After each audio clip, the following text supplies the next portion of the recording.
안녕하세요. 오늘도 서연살롱을 찾아주셔서 감사합니다. 얼마 있으면 환갑을 바라보는 50대 후반 평범한 주부입니다. 지금으로부터 3년 전, 저는 하나뿐인 딸을 결혼시켰어요. 그리고 며칠 전 12시간의 진통 끝에 딸이 첫 아이를 출산했는데요.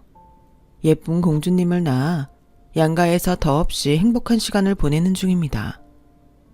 감사하게도 사돈께서는 제 딸아이는 물론이고 소녀딸을 그 누구보다 사랑해 주시는데 그 모습을 보고 있노라면 떠오르는 한 사람이 있습니다. 요즘 세상에 아들, 딸 차별한다고 하면 말이 많잖아요. 우선 저희 세대도 아들이건 딸이건 모두 똑같은 귀한 자식이라고 생각하니까요. 그런데 저희 시어머니는 그렇지 못한 사람이었어요. 때문에 오랜 시간 제 딸은 여자라는 이유로 할머니라는 사람에게 차별을 받았고 그에 따른 고질적인 상처가 있었는데요. 물론 아들 손자를 낳지 못한 저도 오랜 시간 고통을 받아야 했죠. 그렇다 보니 이제 갓 태어난 외손녀가 저에게는 특별하기만 한데 그러면 그럴수록 자꾸 떠오르는 시어머니 생각에 이렇게 몇 자 적어봅니다. 저와 남편은 같은 직장에서 만나 결혼하게 됐어요. 남편은 평소에는 말이 없는 편인데 평소 책임감이 강하고 표현은 서툴지만 마음만은 진국인 그런 사람이라 제가 많이 좋아했어요. 결혼만 하면 아이 둘 셋 낳고 마냥 행복하기만 할 줄 알았는데 결혼 후에는 지독한 시집살이가 저를 기다리고 있더군요. 남편은 홀 어머니를 둔 장남이었어요. 다행히 시어머니가 시아버지로부터 받은 유산이 많아 경제적으로는 여유가 많았죠. 가장 노릇까지는 하지 않아도 됐는데 밑으로 남동생과 여동생이 있었죠. 여동생은 딸이라는 이유로 자기 어머니께 차별을 많이 받았다고 했어요. 먹는 것부터 입는 것, 교육까지 오빠들과 극명한 차이를 두어 여동생이 속상해 우는 일이 많았다고 하더군요. 없는 집도 아니고 있는 집에서 차별을 받으니 여동생의 상처가 아무래도 깊었을 것 같아요. 그래서 남편이 알게 모르게 여동생을 많이 챙겼다고 해요. 늘 남편이 첫째라고 싸고 들던 어머니에 대한 반감으로 여동생은 도련님보다 남편을 더 싫어했다고 하더군요. 그리고 20살이 되자마자 돈을 번다며 집을 나간 여동생은 2년 만에 시집을 간다면서 이제부터 자기한테는 친정 따윈 없다고 했다더군요. 그 마음이 오죽하면 그랬을까. 지금의 저는 그 상처가 너무나도 잘 보여요. 갓 시집을 왔을 때는 지금만큼 느낄 수 없었던 것 같아요. 더욱이 한 번도 보지 못한 시누이기도 했고요. 그 후 명절은 물론이고 저희 결혼식과 도련님의 결혼식에도 남편의 여동생, 시누는 모습을 보이지 않았어요. 그리고 시어머니는 서운한 기색도 없이 딸은 당연히 결혼하면 남이라며 신경도 쓰지 않았는데 앞날을 몰랐던 저는 그저 그게 안타깝다고 생각할 뿐이었죠. 제가 남 걱정할 때가 아니었는데 말이죠. 그렇게 결혼 후 시어머니는 저에게 여자는 밖에서 일하는 것보다 대를 이을 아들을 낳아야 한다고 신혼 시절도 저를 편하게 지내지 못하게 하셨어요. 게다가 저는 맏며느리였으니 그 집착이 어마어마했어요. 시도 때도 없이 아이 타령을 하시는데 그 스트레스와 강박 때문인지 아이는 좀처럼 생기지 않았어요. 그러면 그럴수록 조바심이 났던 시어머니는 제가 불임인 게 아니냐며 저를 산부인과와 용안 한의원에 끌고 다니셨죠. 드디어 결혼 6년 만에 지금의 딸을 임신하게 되었어요. 저의 임신 사실에 시어머니는 틀림없이 아들이라며 몇 날 며칠을 비싼 보양식을 해주시며 좋아하셨어요. 저는 임신 초기부터 아이가 아들이 아니면 어떡하나 걱정스러운 마음에 마음 편히 퇴교도 하지 못했어요. 밤이면 딸을 낳아 시어머니에게 호되게 당하는 그런 꿈을 꾸기도 했는데 그래서인지 임신 기간 동안 하혈도 여러 번 하고 배도 자주 뭉쳐 고생을 많이 했었죠.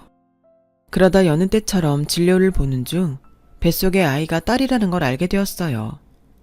하늘이 무너지는 것 같고 눈앞에 화가 잔뜩 난 시어머니 얼굴이 아른거리는데 지금 생각해도 딸에게 미안하지만 그때는 아이를 낳아도 앞이 캄캄하기만 하겠다는 생각밖에는 없었네요. 당신, 아까부터 얼굴이 왜 그래? 설마 의사 선생님이 딸이라고 해서 그런 거야? 성별이 뭐가 중요해? 우리 아이가 건강하다는 게 중요하지. 모르는 소리 하지 마. 당신도 당신 어머니 알잖아. 분명 손녀인 거 알면 난리 날 텐데 나 벌써부터 무섭단 말이야. 아, 우리 엄마도 참. 그래도 너무 걱정하지 마. 뱃속에 애한테 안 좋아. 내가 어떡하든 자기랑 우리 애기 상처받지 않게 지킬 거니까 나만 믿어. 남편은 걱정 가득한 얼굴로 그런 약속을 했어요. 하지만 저도 남편도 그 약속이 잘 지켜지긴 어렵다는 걸 이미 알고 있었죠. 그래서 솔직히 할 수 있다면 남편도 신우처럼 아예 시댁과 연을 끊고 살았으면 좋겠다고 생각했는데요. 그저 생각만 있었을 뿐 맏며느리인 제가 그런 내색을 할 수는 없었어요. 그렇게 시간이 흘러 진통이 시작됐고 시어머니는 제가 20시간의 상고 끝에 큰 고비까지 넘어가며 딸아이를 낳자 예상대로 어떻게 딸을 낳을 수 있냐며 화를 내셨어요. 그곳에는 딸의 출산을 걱정해 달려온 저의 친정 부모님도 계셨는데 말이죠. 게다가 아이를 낳는 과정에서 저는 장시간 출혈이 있었고 상황이 좋지 않아 출산 직후 대학병원에 옮겨져 응급수술까지 받아야 했는데 시어머니는 걱정은커녕 아들도 못 낳은 주제에 무슨 유난이냐며 혀를 차셨다고 하더군요. 그러면서 걱정 가득한 친정 부모님에게 둘째 준비해야 하는데 자궁이 부실해서 큰일이라며 헛소리를 하셨다는데 그때 저희 엄마가 이성을 잃고 한 소리를 하자 어머, 딸은 엄마를 닮는다고 하던데 지금 보니 안 써둔 성줄머리가 영 못 쓰겠네요. 나는 이만 내 집에 갈랍니다. 이거 원 쓸모없이 돈만 썼잖아. 라며 뒤도 돌아보지 않고 병원을 나가셨다고 하는데 남편이 죄송하다고 몇 번이고 시어머니 대신 허리를 숙였다고 했어요. 하지만 시어머니는 바라던 손자가 아닌 것이 화가 났는지 수술 후 막 회복을 한 저에게 따지듯 이렇게 말씀하셨는데요. 아니, 그 좋은 걸 먹고 어떻게 계집애를 낳을 수 있니? 너도 참 양심 없다. 거기에 자궁 출혈? 나 원참 기가 막혀서 그동안 먹은 보약값 다 어쩔 거야. 엄마, 그만 좀 하세요. 수술하고 이제 막 몸 추스르는 사람한테 그게 지금 하신 말씀이세요? 그리고 그 보약은 엄마가 싫다는 사람한테 억지로 먹인 거잖아요. 뭐야, 넌 누구 편이야? 아무리 지처가 좋아도 그렇지 지금 애미 앞에서 지처를 두둔하는 거야? 내가 나만 좋자고 그래? 대를 이을 장손이 있어야 나도 너도 제사상 차려줄 후손이 생기는 건데 넌 걱정도 안 되니? 네, 저는 걱정 안 돼요. 그리고 이 사람 이번에 너무 힘들어서 저는 둘째 계획 없습니다. 그러니 엄마도 그렇게 아세요. 뭐야? 너 미쳤어? 네가 장남인데 둘째를 안 낳으면 어떡하겠다는 거야? 태훈이 있잖아요. 엄마가 그렇게 바라는 아들 손자 거기서 얻으세요. 저는 할 수만 있으면 장남짜리도 태훈이 주고 싶네요. 이런 한심한 놈을 봤나? 그동안 장남이라고 지가 받은 걸 생각해야지. 이제 와서 지 동생한테 다 넘기겠다고? 네, 마음껏 욕하세요. 대신 이 사람한테는 함부로 하지 마시고요. 아셨어요? 여보, 그만해요.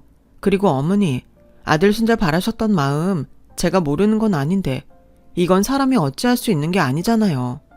그래도 어머니 첫손주인데 예쁘게 봐주시면 안 될까요?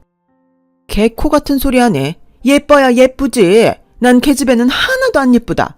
그러니까 잔말 말고 바로 둘째 가져라. 알겠냐? 시어머니는 그렇게 제 딸을 한 번도 안아주지 않으셨어요. 그러니 크면서 딸은 할머니를 무서워할 뿐 가까이 가지 않으려 했는데 그러다 저희보다 2년 늦게 결혼한 도련님 사이에서 아들 조카가 태어났어요. 사실 속도 위반으로 부랴부랴 치러진 혼사였는데 시어머니가 바라던 아들 손자를 떡 하고 낳았으니 동서는 저와는 비교도 되지 않을 인정과 사랑을 한 몸에 받게 되었죠. 그렇다고 그게 부러웠던 적은 맹세코 한 번도 없었어요. 다만 그때부터 전쟁이 시작되었죠. 왜? 동서지간이 사이가 좋기는 어렵잖아요. 그런데 동서가 시어머니의 권세를 등에 업고 저를 무시하니 저도 당할 수만은 없었는데요. 그러던 어느 날, 당시 제 딸이 12살이고 조카가 9살이었는데 시어머니가 조카가 자전거를 타다 교통사고가 났다고 급히 전화를 하셨어요. 당시 시어머니가 종종 조카를 봐주고 계셨거든요. 얘야, 당장 땡땡병원 응급실로 와라.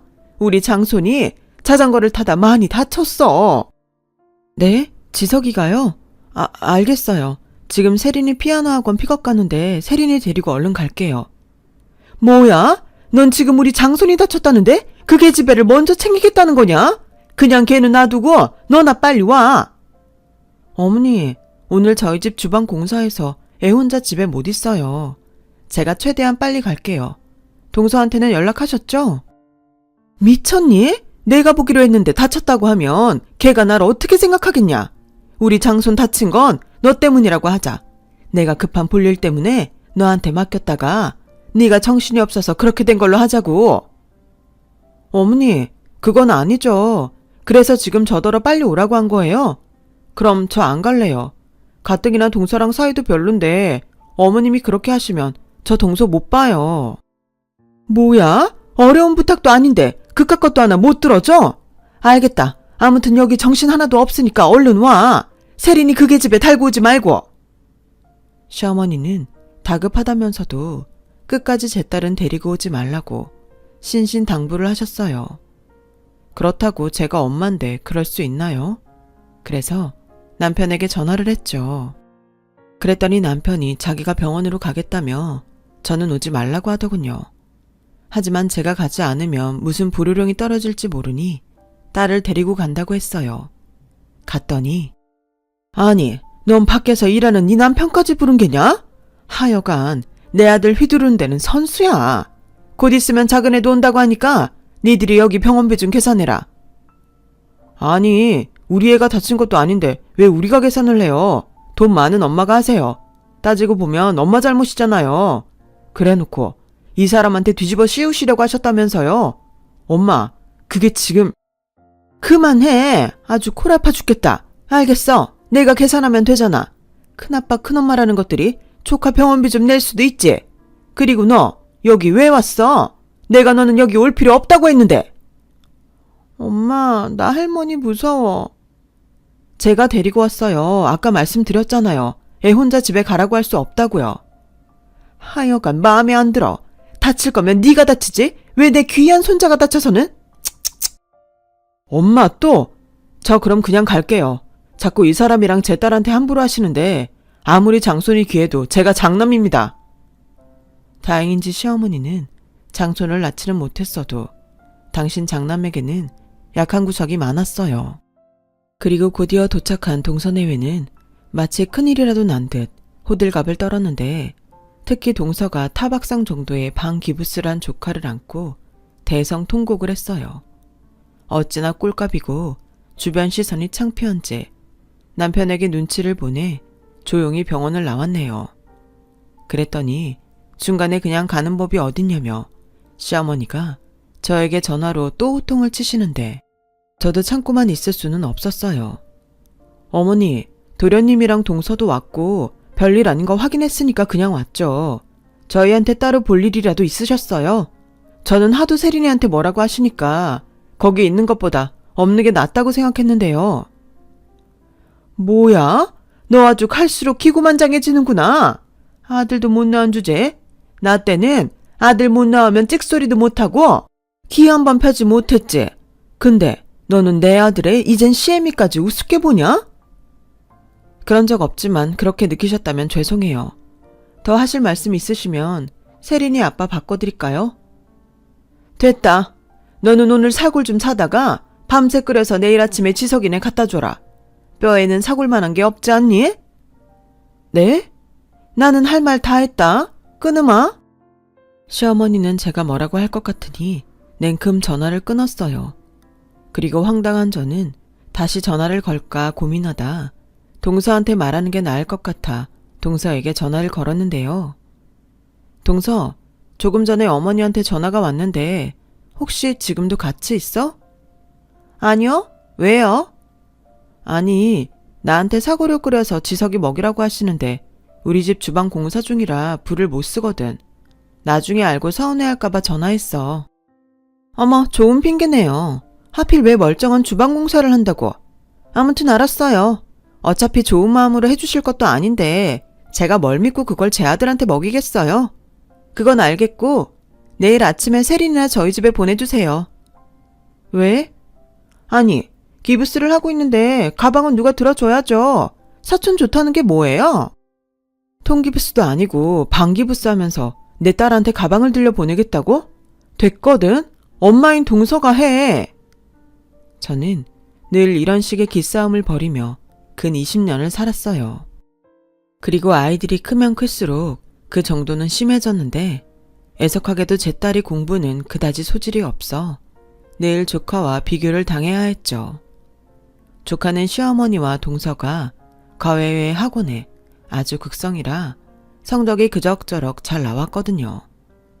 그러니 시험 때만 되면 비교를 하고 먼 미래까지 싸잡아서 제 딸은 머리가 나빠서 고생하고 살 거라고 악담을 하셨는데요. 그러면 그럴수록 제 딸은 할머니 집에 가고 싶어 하지 않았고 집단에는 더는 무시당하고 싶지 않아 공부를 좀 했던 것 같은데 그래도 그 영향으로 4년제는 아니지만 서울에 있는 전문대에 들어갈 수 있었네요. 하지만 대학 졸업이 가까워져도 딸의 취업은 어려웠어요.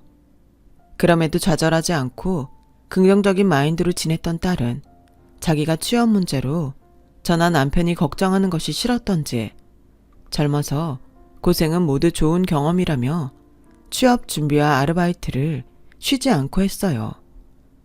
혹여 취업이 되지 않아 부모 눈치를 보는 걸까봐 제가 딸에게 괜찮다고 무리하지 말라 했는데 자기 몫은 자기가 하고 싶다며 대학 졸업 후 용돈도 받지 않았던 딸이었죠.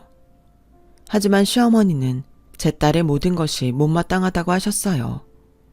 사실 딸은 대학까지 보낼 필요가 없다고 한바탕 난리를 치신 적도 있었는데 4년제도 보낼까 말까 한 대학을 그 비싼 등록금 내면서 전문대에 보낸다고?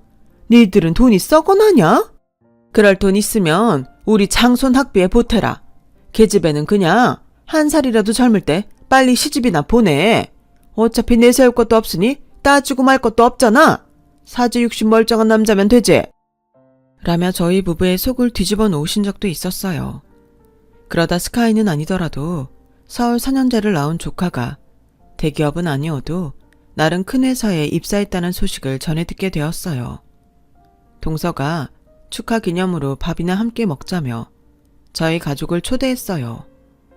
분명 가서 좋은 소리 들을 게 없을 것 같아 마땅한 핑계를 생각해 참석하지 않으려 했는데 저희 딸이 자기 때문에 제가 눈치를 본다고 생각했는지 자기는 괜찮다며 웬일로 자기가 먼저 작은아빠 집에 가자고 하더군요. 솔직히 불안했지만 남편이 그랬어요. 나중에 두고 몇 번이고 안 좋은 소리 듣느니 가서 밥이나 먹고 축하 선물이나 주고 우리는 얼른 오자고요. 그래서 저 나름대로 책 잡히고 싶지 않은 마음에 평소 사지도 않는 명품 매장에서 조카 넥타이를 샀어요. 그렇게 초대받은 약속날이 다가왔고 저희 가족 모두가 참석했는데요. 시어머니가 언제 오셨는지 미리부터 오셔서 동서와 함께 음식을 하고 계셨어요. 저희 시어머니가 손수 음식을 하는 경우는 매우 드문 일이라 제가 좀 놀랐는데 저희 딸이 먼저 조카에게 입사 선물이라며 자기가 산 벨트를 전해주더라고요. 그런데 그 모습을 보고 시어머니가 기겁을 하며 딸이 들고 있는 쇼핑백을 가로챘어요. 아이고, 취직도 못한 처제의 누나라고 싸구려 뭐 하나 사왔나 보네. 얘, 우리 장소는 싸구려 안 해. 이거 너나 가져라. 할머니, 이거 그렇게 아주 막 싸구려는 아니에요. 제가 아르바이트해서 번 돈으로 산 건데. 됐어. 어디 부정타게 기집애가 나서. 됐고, 이따 주려고 했는데 자, 할미 선물 받아라. 그렇게 말한 시어머니는 식탁 의자에 놓여있는 당신 가방에서 차키를 하나 꺼내 조카에게 건넸고 차키에 박힌 문양을 보니 외제차라는 걸 안 저는 놀라서 입을 다물지 못했는데 그 모습을 보고 동서가 웃으며 한마디 하더군요. 어머, 어머니, 어쩜 이렇게 선물도 센스가 넘치세요? 안 그래도 회사 들어가면 야근할 것도 걱정이고 차를 한 대 사줘야 하나 고민하고 있었는데. 우와, 할머니 짱, 볼 보네. 요즘 이 차 사려면 한참 기다려야 한다고 하던데. 이 할미가 누구냐? 다 알아서 척척 준비했지. 우리 귀한 장손 다치지 말고 안전하게 타. 그리고 외제차를 타야 남들이 무시를 하지 않는 거야. 괜히 사람들이 겉보기에 신경을 쓰겠어? 우리 장손은 무조건 입는 거 먹는 거 타는 거 다 좋은 것만 해라. 이 할미가 다 해줄게. 나중에 우리 장손 장가 갈 땐 이 할미가 아파트도 한 채 마련해 주마. 할미가 제대로 돈 굴릴 방법을 알았거든. 어머니, 저 너무 감동이에요. 지석이 너 빨리 감사하다고 절이라도 해. 세린아, 그러게 너도 빨리 취직하면 좀 좋니? 괜히 우리 지석이가 먼저 취직을 해서 작은 엄마가 미안하네. 아니에요. 저도 전공 살려서 준비 잘하고 있어요. 미안할 것도 셌다. 그리고 저 머리 나쁜 계집애가 들어가 봤자 어디 구멍가게 정도겠지. 설마 너도 취직했다고 내가 뭘 사줄 거라고 기대했다면 꿈 깨라. 그리고 정 아니다 싶으면 네 고모처럼 그냥 아무 남자한테 시집이나 가. 하기사 저거 생긴 것도 딱 지엄마 닮아서 시집이나 갈 수 있을까 모르겠다. 저는 더는 참을 수 없었어요. 그동안도 남편 얼굴 봐서 겨우겨우 참았는데 더는 제 자식 가슴에 못 박는 일을 참을 수 없었죠. 그래서 저도 그동안 참았던 걸 다 쏟아냈는데 역시 사람은 할 말은 하고 살아야 한다는 깊은 깨달음을 얻었네요. 속이 어찌나 시원한지 다시는 참고 싶지 않았어요. 어머니, 진짜 해도 해도 너무하시네요. 저도 세린이 엄마예요. 저한테 막말하시는 건 참아도 제 새끼 욕하는 건 저도 못 참겠네요. 어머, 깜짝이야.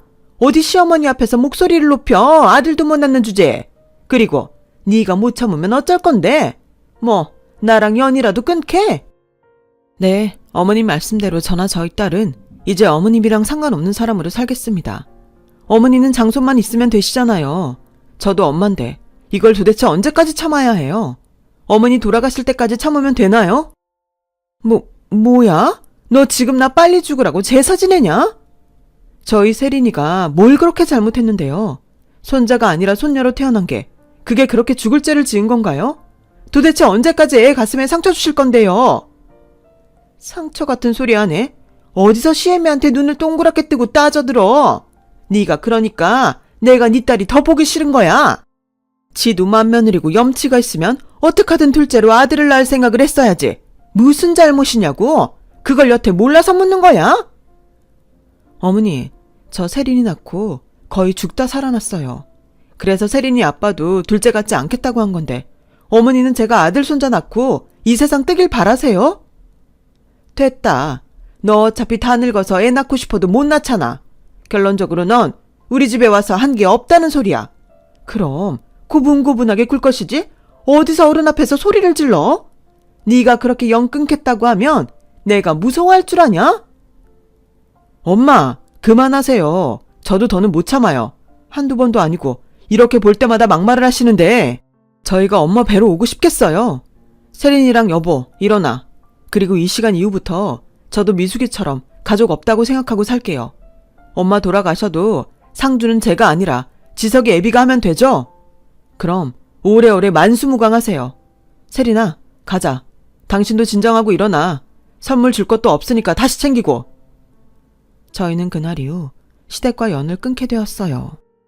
시어머니는 둘째 아들과 장손이 있다며 눈 하나 깜짝하지 않았는데 집에 돌아오는 길 차 안에서 룸미러로 딸을 보니 딸이 우리 부부 몰래 눈물을 흘리고 있더군요. 정말 억장이 무너지는 것 같았어요. 태어나 단 한 번도 할머니의 정을 느끼지 못한 아이인데 그게 뭐라고 저렇게 우나? 제 속이 너무 아팠죠.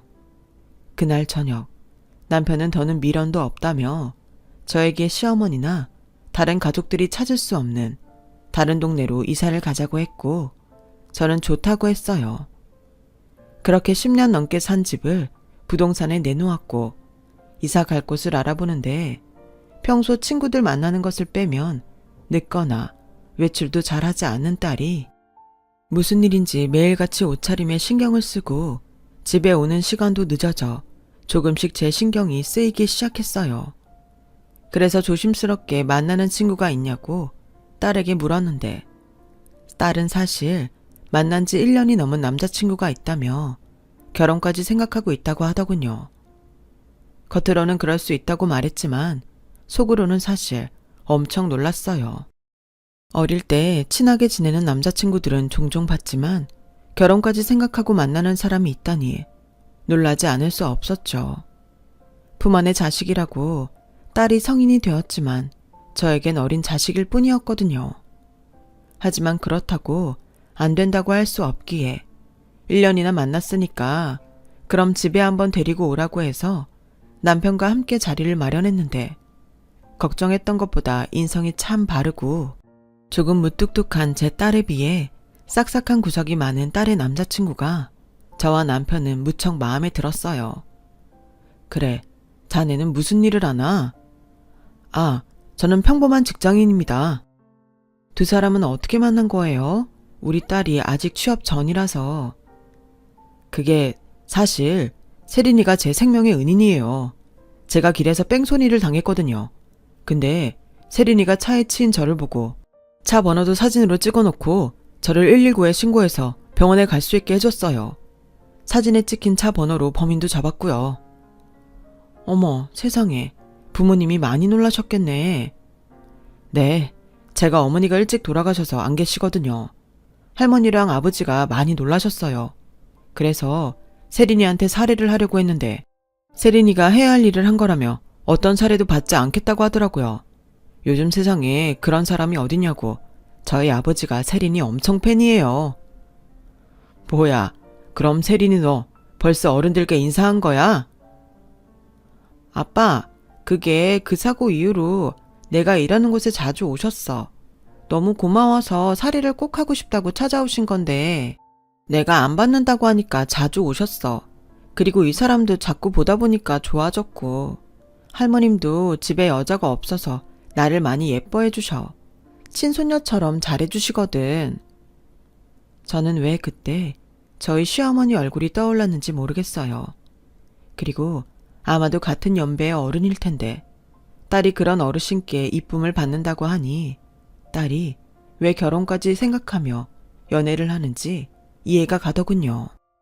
그래서 저희 부부는 조금 이른 나이지만 흔쾌히 두 사람의 결혼을 허락했어요. 다만 취업이 되지 않아 시집을 가는 것처럼 보이는 건 제가 너무 싫어 딸에게 아이를 낳기 전까지는 일을 했으면 좋겠다고 했는데 딸이 먼저 반가운 소식을 알려주더군요. 그게 있잖아. 이 사람이 추천해서 면접을 본 회사가 있거든. 근데 그 회사에서 연락이 왔네. 다음 달 1일부터 출근하라고 하는데 그때가 신입사원 입사식이래. 어머, 세상에 나 너무 잘됐다. 축하해 우리 딸. 그래, 네가 그렇게 바라던 취업이었으니까 열심히 해. 저희는 그렇게 기쁜 마음으로 상견례 날짜를 잡았어요. 그리고 긴장된 가운데 예비사돈을 만나게 되었는데요. 이야기를 나눠보니 성품도 좋으시고 무엇보다 저희 딸을 많이 예뻐해 주신다는 걸 느낄 수 있었어요. 그런데 저기 이 자리에서 말씀을 드려야 할 것 같은데요. 사실은 제가 작은 회사를 운영하고 있습니다. 저희 아들이 거기 부사장으로 거의 모든 운영을 도맡아 하고 있는데 우리 예비 며느리가 취업 걱정을 하고 있다고 해서 제가 인사과에 말해서 먼저 검증을 했어요. 저희 회사 관련 자격증도 많고 무엇보다 성실하다는 걸 제가 잘 아니까 합격을 시켰는데 이건 우리 예비 며느리도 모르는 내용이라. 아버님, 그게 지금 무슨 말씀이신지. 그럼 다음 달 1일부터 출근할 회사가 아버님 회사인 거예요? 미안하다, 세린아. 내가 명우한테 말하지 말라고 했어. 기분 나빴다면 사과할게. 간혹 엄한 거에 눈이 멀어서 접근하는 것들이 있거든. 우리는 귀한 식구를 얻고 싶은 거라 사돈께도 죄송합니다. 아, 네. 솔직히 지금 생각하면 그때는 예상치 못한 말에 얼이 나가 있던 것 같아요. 결국은 딸의 취업이 낙하산이라는 것 같아 그 부분도 썩 유쾌하진 않았는데 바깥 사돈께서 이런 저희 마음을 아셨는지 다시 한번 이런 말을 하더군요. 오해하지 마세요. 세린이가 정식으로 취업 신청을 했다면 저희 회사 인사팀에서 분명 세린이를 뽑았을 겁니다. 세린이가 너무 자기 스스로를 과소평가한 거죠. 이렇게라도 저희 회사는 좋은 인재를 얻었으니 저희야말로 다행스러운 일입니다. 저나 제 아들이나 회사 경영을 하고 있지만 사원 뽑는 일은 인사과 정담이라 저희가 힉김도 못 넣어요. 요즘 세상에 난리 난다고요. 그리 말씀해 주시니 마음이 놓입니다. 감사합니다. 그런데 집안이 너무 차이가 나는 것 같아서 괜찮을까 우려가 되는데요. 저희야말로 부족한 게 많은 사람입니다. 돈이 좀 있다고 좋은 집안은 아니지 않습니까? 저희는 세린이만 저희 집에 시집 보내주신다면 그 어떤 것도 바라지 않습니다. 최고로 비싸고 훌륭한 따님을 주시는데 제가 비싼 값을 드리는 게 맞죠. 근데 아들 결혼에 금액을 따지고 싶은 마음이 없어서 이렇게라도 제 마음을 표현하고 싶습니다. 제 마음이 두 분께 전달이 되었을까요? 엄마, 아빠, 저 정말 명호 씨랑 결혼하고 싶어요. 아버님도 할머님도 너무 좋으신 분이라 함께 살고 싶고요. 세린아, 그럼 결혼하면 분가하지 않겠다는 거야? 두 분은 그러지 말라고 하는데 엄마도 알잖아. 나 사랑 많이 받고 싶어. 할머니가 너무 예뻐해 주시니까 당분간은 살림도 배울 겸 같이 살고 싶어. 그래도 그게 쉬운 게 아닌데. 안사돈께서 무얼 걱정하시는지 압니다. 그런데 늙은이가 살아봤자 얼마나 더 살까요? 제 소원 들어주신다고 생각하고 세린이 뜻에 따라주셨으면 좋겠습니다. 제 평생 손녀딸 하나 갖는 게 소원이었거든요. 저는 요즘 명호보다 세린이 보는 낙으로 삽니다. 그렇게 말씀해 주시니 제가 너무 감사드리죠. 부디 오래오래 사세요. 제 딸이 할머님이랑 함께하는 시간이 길었으면 좋겠네요. 참으로 훈훈하고 좋은 자리였어요. 딸이 시집 간다고 하면 서운해야 하는데 너무 좋은 집에 시집을 가니 부모 마음이 너무 좋더라고요. 그렇게 6개월 후 결혼식을 하기로 날짜를 잡았어요. 그리고 그 사이 딸은 시댁 회사긴 하지만 첫 직장에 다닐 준비를 했는데 그렇게 다음 달 1일이 되었고 회사에선 오전에 간단한 입사식이 있다며 바깥 사돈께서 회사로 저희 부부를 초대해 주셨어요. 저희끼리 점심이라도 하시자면서요. 그래서 저도 나름 신경을 쓰고 딸의 회사이자 사돈의 회사로 남편과 함께 도착을 했는데 생각보다 큰 건물을 보고 저도 남편도 놀랐었죠. 그리고 세상에 그런 우연이 또 있다고 거기서 시어머니와 동서를 보고 말았는데요. 회사 입구에서 외부인은 출입이 안 된다며 제지를 받고 있었는데 아무래도 조카가 취직했다는 나름 큰 회사가 사돈의 회사인 것 같았죠. 그리고 시어머니와 동서는 저희 부부를 보고 당황하는 것 같더니 곧 미소를 지으며 이렇게 말했어요. 아니, 니들이 여길 왜 왔어? 설마 우리 장손이 여기 취직한 거 알고 왔냐? 어머 형님, 정말이에요? 설마 제 아들 보려고 그렇게 꾸미고 오신 거고요? 근데 어째요? 엄마인 나도 여기 안으로 들어갈 수 없다고 하네요. 회사가 크니까 이런 게 불편해요. 그래? 동서야말로 웃긴다. 여기가 학교 입학식도 아니고 아들 입사한다고 여기까지 온 거야? 쟤 뭐라니? 그러는 너는 네 자식도 여기 취직 못 시키는 주제에 여길 왜 왔는데? 아니 이봐요. 나는 여기에 우리 장손이 떡하고 붙어서 할미가 축하하러 온 건데 제지를 하려면 저런 잡상인이나 막아요. 세상에 할미가 손자 입사하는 것도 못 보게 합니까? 어르신, 여기에 이렇게 가족들 오고 그러지 않아요. 이렇게 계속 억지 부리시면 경찰에 신고할 수밖에 없다니까요. 그리고 두 분은 어떻게 오신 거죠? 혹시 이분들처럼 입사식 보러 오신 건가요? 아니요, 저희는요. 제가 황급히 이야기를 하려 했어요. 그러자 언제 왔는지 제 딸이 1층 세미나실에서 나오고 있었고, 아무래도 예비사위한테 저희 안내를 부탁받은 것 같아 보였는데, 정장을 입고 있는 제 딸을 본 시어머니와 동서가 눈이 뒤집혀 제 딸에게 쏘아붙였어요. 아니, 네가 여기 왜 있어? 재수없게. 설마 너 네 동생 백으로 뭘 어째 보려는 거야? 이봐요, 우리 말고 쟤를 잡아요. 쟤야말로 여기 직원도 아닌데 저렇게 버젓이 안에 들어가 있잖아요. 그럴 리가 없습니다. 저희가 다 확인하고 안으로 들어가게 하니까요. 아니, 답답하네. 제가 저희 조카인데 전문대 출신에 취업도 되지 않아서 놀고 있거든요. 그런 애가 무슨 수로 이렇게 큰 회사를 들어오나요? 상식적으로 이해가 가세요? 동서, 말 다 했어? 왜? 작은 애가 없는 말 한 것도 아닌데. 세린이 너 여기 와서 빨리 네 입으로 무단으로 안에 들어간 거라고 불어. 할머니야말로 수대받지 않으셨으면서 여길 왜 오셨어요? 그리고 저기 두 분은 사장님이 정식 초대로 오신 분입니다. 오늘 손님 오신다고 전달 받으셨다는데 확인 가능할까요? 네, 귀빈 방문 예정이라고 보고받았습니다. 두 분 안으로 들어오시죠. 바로 사장님이 계신 곳으로 안내하겠습니다. 뭐야? 왜 니들은 들어가는데 우리 못 들어가? 나도 들어갈 거야. 그리고 니들이 뭔데 이 큰 회사 사장을 만나냐? 그야 다 그럴만 하니까 그러죠. 엄마야말로 그만 창피당하시고 돌아가세요. 뭐야? 그때였어요. 저희 부부가 안으로 들어갔는데 시어머니가 무슨 힘인지 저희보다 먼저 비집고 안으로 들어가셨고, 자기도 사장님을 만나 당신 장손 잘 부탁한다며 인사를 하겠다고 억지를 부리셨는데, 밖이 소란스러우니 예비사위가 걱정이 된 듯 세미나실에서 나오더군요. 세린아, 무슨 일 있어? 왜 이렇게 늦어? 어머님 아버님 오셨어요? 어머님 아버님? 이건 또 무슨 개소리야?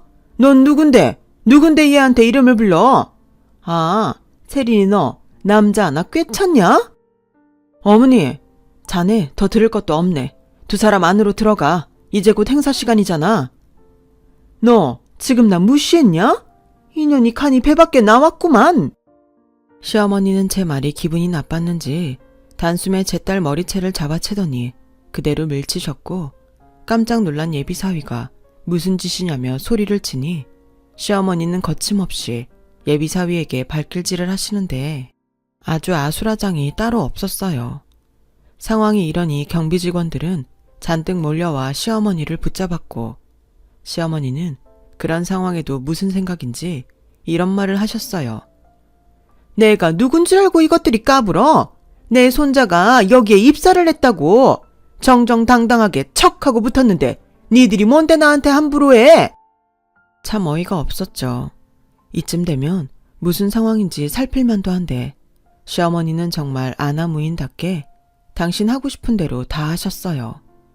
그리고 더 기분이 나빴던 건 팔짱을 끼고 희죽거리며 이 상황을 그냥 보고만 있는 동서였는데, 그때 문제의 장본인인 조카가 시어머니의 목소리를 듣고 헐레벌떡 뛰어나오더군요. 할머니, 무슨 일이세요? 여긴 왜 오셨고요? 엄마도, 큰엄마, 큰아빠도 오셨네요. 우리는 너 때문에 온 거 아니니까 신경 쓰지 마. 남편이 조카에게 말했어요. 그러자 동서가 어이없다는 듯 헛웃음을 쳤는데 조카가 제 딸을 부축하고 있는 예비사위를 보더니 이내 얼굴이 사색이 되었어요. 나중에 딸에게 들으니 입사식 때 경영진과 임원진 사진과 인사말이 적힌 영상이 띄워져 있었다고 하더라고요. 부사장님? 근데 어떻게 얘랑... 그쪽이 설마 여기 할머니 장손입니까?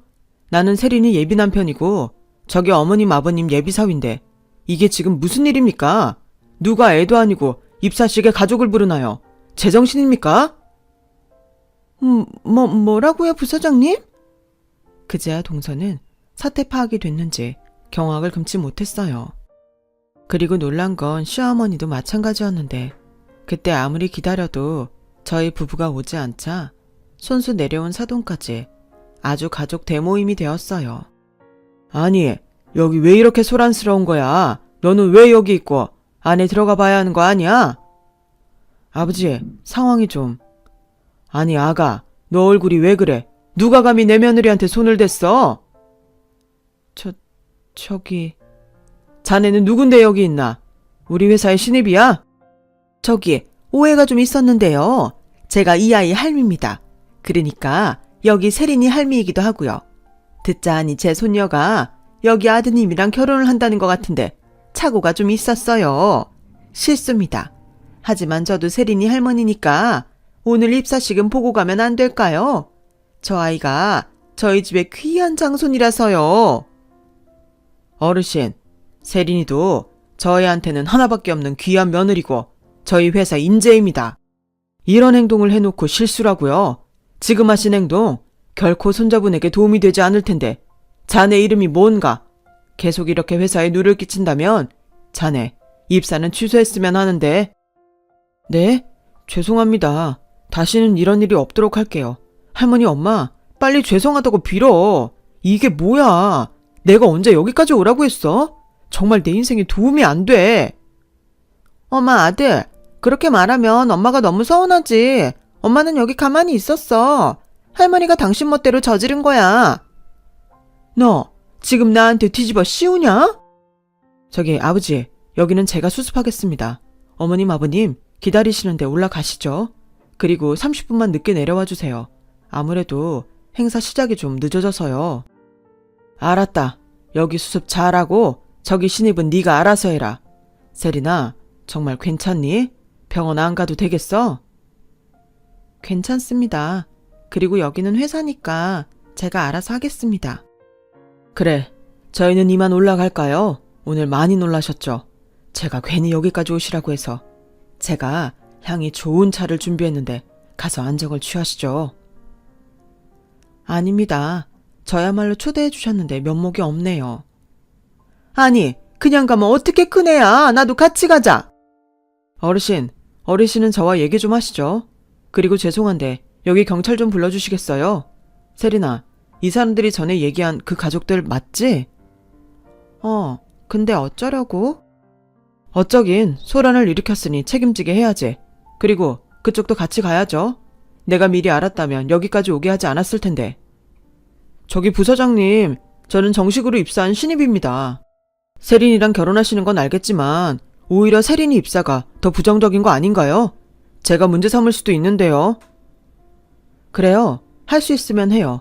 여기 정세린 씨는 인사과에 제대로 심사해서 입사시킨 직원이라 아무 상관없거든요. 오히려 입사 첫날부터 이런 문제를 만들었으니 저야말로 인사과에 제고해야겠네요. 그리고 저희 회사 법무팀에 말해서 꼭 책임 묻도록 하겠습니다. 나중에 들었는데 결국 시어머니와 동서 조카는 경찰서행을 피하지 못했다고 하더군요. 그리고 끝내 조카는 입사 일주일 만에 입사가 취소되었어요. 조사를 해보니 면접 때 지인 찬스를 쓴 게 들통이 났다고 하더라고요. 그런데도 삐뚤어진 조카는 이 모든 일이 저희 딸 때문에 일어난 일이라며 집을 나갔는데 그날 이후 시어머니와 동서, 도련님까지 이사 준비로 바쁜 저희 집에 찾아와 사돈이자 사장님에게 조카를 다시 회사에 다닐 수 있게 해달라며 무릎까지 꿇고 사정했어요. 하지만 그건 저희가 할 수 있는 일이 아니었는데 그때 시어머니가 눈물까지 흘리며 전혀 예상하지 못한 말을 하기 시작하더군요. 사실 내가 얼마 전에 좋은 투자 정보가 있다고 해서 전 재산을 올인했다가 다 털렸다. 사기였어. 나는 그것도 모르고 빚까지 져서 투자를 했으니 지금 이거 수습할 사람은 우리 치석이밖에 없다. 지금 얘네 집도 대출금은 못 내서 경매에 들어갈 판국이야. 그동안은 내가 잘못했다. 이런 일이 생길지 내가 알았냐? 이번만 니들이 나나 우리 지석이 살려주면 내가 다시는 세린이 무시하지 않으마. 아니, 다시는 니들 앞에 나타나지 않겠다. 그러니 니들이 그 사람한테 입사 취소는 없던 일로 하자고 말 좀 해봐. 그 사람들이야 일개 직원 하나 붙여준다고 큰일 나는 거 아니잖니. 어머니, 몇 번을 말씀드려요. 저희도 안타깝지만 그건 저희가 할 수 있는 일이 아니에요. 작은 구멍가게도 아닌데 저희가 이래라 저래라 할 수 없죠. 엄마, 그건 이 사람 말이 맞아요. 어쩌다 일을 그 지경으로 만들었는지 모르지만 제가 일전에 말했듯 저희는 그냥 남처럼 지냈으면 합니다. 보시다시피 저희 곧 이사도 가요. 지석의 일은 유감이지만 저희랑 무관한 일이니 알아서 수습 잘하세요. 아주버님, 정말 너무하세요. 어머님이 그럴 수 있지만 저희가 세린이한테 그리고 아주버님 댁에 잘못한 건 없잖아요. 막말로 다 된 취업을 취소한다는 게 말이나 되나요? 저희 정말 억울해요. 저희 지석이 조카잖아요. 조카 좀 살려주세요. 저희 정말 길거리에 나앉게 생겼다니까요. 형님, 제가 그동안 형님한테 잘못한 거 다 빚이라고 생각하고 앞으로 잘할게요. 저 그냥 시녀라고 생각하고 막 부려먹으세요. 그러니까 제발 제 아들만이라도. 됐어. 동서가 아무리 그렇게 사정해도 불가능한 일이야. 그리고 이젠 정말 여기 오지 마. 이렇게까지 하고 싶지 않은데 계속 이러면 나도 경찰에 신고할 수밖에 없어. 난 그냥 자업자득이라고 생각할래. 그동안 나나 우리 세린이가 얼마나 힘들었는데 나한테 왜 이래? 매몰차다고 생각할 수 있겠지만 저는 그들을 돕고 싶은 생각이 정말 0.01%도 없었어요. 그러자 동서는 울고 화내고 그야말로 지랄 발광을 하다 세린이가 신고한 경찰에 의해 끌려나갔고 저희는 부랴부랴 이삿날을 당겨서 이사를 마쳤어요. 그러자 언제 그런 일이 있었냐는 듯 모든 것이 제자리로 돌아왔고 딸은 무사히 행복한 결혼식을 올릴 수 있었어요. 제 딸이지만 웨딩드레스 입은 모습을 보니 어찌나 예쁘던지 동화책에 나오는 공주님 같더군요. 그리고 무뚝뚝하고 말이 없던 남편은 내내 내색하지 않더니 결혼식 날 많이도 울었어요. 20년 넘게 부부로 산 저지만 남편의 그런 모습은 그때가 처음이었는데 나중엔 딸도 눈시울이 붉어지더니 일순간에 눈물바다가 되어버렸죠. 저리 절절한 부녀면서 왜 둘 다 표현하지 못하고 살았는지 앞으로 남은 시간은 서툴더라도 표현하게끔 제가 오지랖을 떨어야겠다고 생각한 순간이었네요. 저도 한때는 딸이 제품을 떠날 날이 아주 멀었다고 생각했어요. 하지만 그때를 정하는 건 제가 아니라 당사자인 딸이었고 지금은 그저 저보다 이 세상을 오래 살 딸과 사위 그리고 손녀가 무탈하고 행복하게 살길 바랄 뿐입니다. 그 후 시어머니는 지금도 행방을 알 수 없을 정도로 행방이 묘연해지셨는데 도련님 말에 의하면 전 재산을 날리고 빚더미에 올라 도망을 갔지만 어느 조용한 절에 숨어 지난 날을 후회하고 계신다고 했어요. 거기에 금방 마음을 잡길 바랬던 조카의 방황은 금방 끝나지 않았더라고요. 그 여파로 동서와 도련님이 이혼까지 하게 되었고 지금 생각하면 조카도 돌아올 곳이 없어 계속 방황을 하는 건 아닌지 안타까운 마음입니다. 부디 조카라도 좋은 인연을 만나 마음을 잡을 수 있길 바랄 뿐이에요. 그리고 끝으로 제 딸이 지금 하는 일과 가정에 최선을 다하길 바라며 이제 막 태어난 외손녀도 온 가족의 사랑을 받으며 건강하게 자라길 바라면서 제 사연을 마치도록 하겠습니다.